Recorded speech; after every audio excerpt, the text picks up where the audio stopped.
मी दुसऱ्यांना काय बोलू? स्वतःच्या नजरेतच गुन्हेगार आहे मी. कधी कधी स्वतःचाच विचार नाही केला. ज्या लोकांचा केला त्यांनी कधी आमचा नाही केला. ज्यांना जीव लावला तो पण व्यक्ती सोडून गेला. असं कोणीच नाही ज्यांना आम्हाला रडवलं नाही. आणि असं कोणच नाही ज्यांनी आम्हाला रडवलंय त्यांच्या आधी आम्ही त्यांना हसवलं नाही. हसता हसता लोक आम्हाला फसून गेले. आमच्या परिस्थितीची लाज आम्हालाच वाटायला लागली.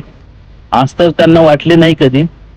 जीव एवढा लावलेला त्यांना काही माफच नाही. अरे कसं माफ असणार? आमच्या मनात कोणाविषयी कधी पापच नाही. विचार करून बसलोय, हारून बसलोय, थकून बसलोय. पण आता काय बोलू कुणाला? माझ्या प्रश्नाची उत्तर मला देणारं कोणीच नाही सापडलं. हे जे मन आहे ना, किती वेळा कुणासाठी रडले हे फक्त माझ्या जीवाला आणि माझ्या देवालाच माहिती. लोकांनी काय मला फक्त हसताना बघितलंय. जरा हाल विचारायचं असेल तर विचारा त्या उशीला, जे रोज रात्रीला झोपताना बोली होत असते. विचारायचं असेल तर विचारा माझ्या आईला, माझ्या आईच्या डोळ्यातल्या त्या पाण्याला, जी मला बघून घळाघळा रडत असते.